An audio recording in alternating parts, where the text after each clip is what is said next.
ఓం నమో వెంకటేశాయ. ఈరోజు ఏప్రిల్ 18, 2025 శుక్రవారం. కలియుగ ప్రత్యక్ష దైవమైన వెంకటేశ్వర స్వామిని ఈరోజు దర్శించుకోవాలి అనుకుంటే అన్ని కంపార్ట్మెంట్స్ అయితే ఫుల్ అయిపోయి ఉన్నాయండి. ఎలాంటి టోకన్స్ లేకుండా ధర్మదర్శనం కోసం వెళ్ళే భక్తులకు 15 గంటల కంటే పైనే పట్టే అవకాశం అయితే ఉంది. 300 rupees special entry Darshan tickets book చేసుకున్న భక్తులకు 2 నుంచి 3 గంటల లోపలే దర్శనం అయిపోవచ్చు.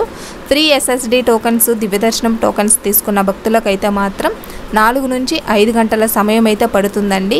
ఈ సమయాలన్నీ కూడా భక్తుల రద్దీని బట్టి మారుతూ ఉంటుంది. భక్తులైతే ఈ విషయాన్ని గమనించాలి. మనకు ఈరోజు 9 గంటలకైతే మాత్రం రేపటికి సంబంధించిన టోకన్స్ అయితే ఇస్తారండి. అంటే ఈరోజు ఫ్రైడే, సాటర్డేకి సంబంధించినవి అయితే ఇస్తారు. 9 గంటల నుంచి తిరుపతి మెయిన్ బస్ స్టాండ్కి ఆపోజిట్లో ఉండే శ్రీనివాసం కాంప్లెక్స్లో, రైల్వే స్టేషన్ బ్యాక్ సైడ్లో ఉండే విష్ణు నివాసం, అలిపిరి దగ్గరే ఉండే భూదేవి కాంప్లెక్స్లో అయితే టోకన్స్ అనేవి ఇస్తారండి. ఫ్రీ SSD టోకన్స్ ఆధార్ కార్డును చూపించి తీసుకోవచ్చు. క్యూ లైన్లలో భక్తులు సాయంత్రం నుంచే కూడా నిలబడి ఉంటారండి ఈ టోకన్స్ కోసం అయితే మాత్రము. ఈ టోకన్స్ తీసుకున్నాము అంటే మనకు ఈరోజు 5 గంటల నుంచి 7 గంటల లోపలే దర్శనం అనేవి అయిపోవచ్చు.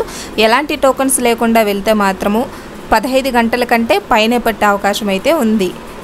దివ్య దర్శనం టోకన్స్ మనకు శ్రీవారి మెట్ల మార్గంలో మాత్రమే ఇస్తున్నారండి. ఉదయం 6 గంటల నుంచి అయితే ఇస్తారు. అలిపిరి మెట్ల మార్గంలో ఎలాంటి టోకన్స్ అయితే ఇవ్వట్లేదు. ఓం నమో వెంకటేశాయ. సర్వేజన సుఖినో భవంతు.